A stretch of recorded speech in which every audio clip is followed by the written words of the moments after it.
তাবিঈদের মধ্যে মুহাম্মদ ইবনে সিরিন খুব ভালো স্বপ্নের ব্যাখ্যা জানতেন। এক লোক এসে মুহাম্মদ ইবনে সিরিনকে বলল যে আমি দেখলাম আমার ছেলে পানি খেতে খেতে পেটটা এত বড় হয়ে গেছে।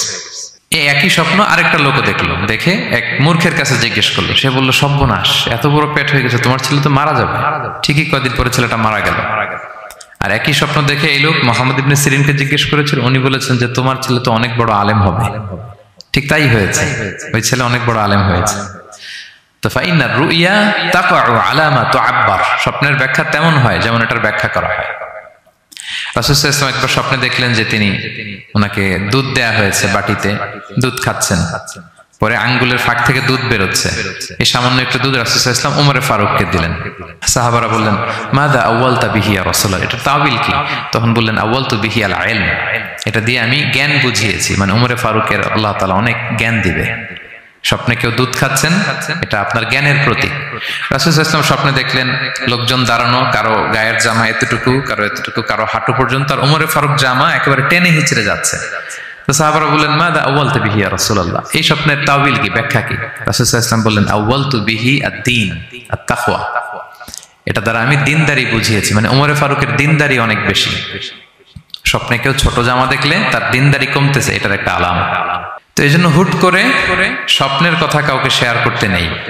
রাসূল সাল্লাল্লাহু আলাইহি ওয়াসাল্লাম ফজরের সালাতের পরে মসজিদে নববীতে সালাম ফিরিয়ে সাহাবাদের দিকে মুখ ফিরিয়ে বসতেন, তাসবিহ পড়তেন, এরপর জিজ্ঞেস করতেন হাল রাআ আহাদুম মিনকুম আল বারিহাতা রুইয়া, গত রাতে কেউ কোনো স্বপ্ন টপ্ন দেখেছে নাকি? তো তখন সাহাবারা এই স্বপ্ন বলতেন, রাসূল সাল্লাল্লাহু আলাইহি ওয়াসাল্লাম ব্যাখ্যা করতেন। সুবহানাল্লাহ, কত সৌভাগ্যবান ছিলেন তারা। তাহলে স্বপ্ন বলা যাবে নাকি কাউকে? না। খুবই শুভাকাঙ্ক্ষী, আপনার একেবারে ক্লোজ ফ্রেন্ড, তাকে বলতে পারেন। আর অনেক বড় আলেম যিনি ভালো ব্যাখ্যা করতে পারবেন, আপনাকে গাইড করতে পারবেন, তাকে বলবেন, এছাড়া বলা যাবে না। আর খারাপ স্বপ্ন তো বলাই যাবে, আল্লাহ তাআলার কাছে পানা চাইতে হবে। তাহলে ঘুমিয়ে ঘুমিয়ে যেটা দেখি এটা কারোর কাছে বলা যাবে না। আর যেটা পাওয়ার আকাঙ্ক্ষা মানুষকে ঘুমাতে দেয় না, ওইটাও একটা স্বপ্ন। বলে না যে আমার জীবনের স্বপ্ন আমি এটা করব, এটাও স্বপ্ন। এই ভিশনও শেয়ার করা যাবে না কারোর সাথে। আপনারা তো ব্যবসায়ী মানুষ, টিপস শিখাই দেয় কিছু। বিশাল বড় একটা কিছু প্রজেক্ট নিছেন, শুরু করার আগে আপনি বলে ফেলছেন শেষ, আর এটা হবে না। দেখবেন যে এখান থেকে কনস্পিরেসি, ওইখান থেকে শত্রুতা, ওইদিকে এটা করছে ওইটা করছে, আপনি আর আগাতেই পারবেন না। দুঃখজনক হলেও সত্য, আমরা বাংলাদেশিরা তো এগুলো তো অভ্যস্ত।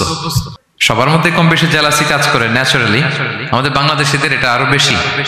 আমি আমার প্রায় আলোচনাতে বলি যে আমাদের জাতীয় খেলা হাডুডু হওয়ার কারণ হচ্ছে এই খেলার ধরনটাই এমন, একজন সামনে যেতে চায়, 10 জন পা ধরে পিছনে টানতে চায়। তা আপনি আপনার ভিশন শেয়ার করলে বিপদে পড়ে যাবেন। আপনি প্রপার হোমওয়ার্ক করবেন, গ্রাউন্ড ওয়ার্ক করবেন, কাউন্সিলিং করবেন, প্রজেক্ট দাঁড় করাবেন, লঞ্চিং প্রোগ্রামের দিন সবাইকে জানাবেন। সব রেডি, এবার আর কেউ কিছু করতে পারবেন, এটা দাঁড়ায় গেছে, সব রেডি আমার। লঞ্চিং জাস্ট একটা ফর্মালিটিস, তারপরে আমার কাজ শুরু হবে। কিন্তু আপনি আগেই যদি সবাইকে জানায় ফেলেন, হবে এটা? স্বপ্ন শেয়ার করতে নেই।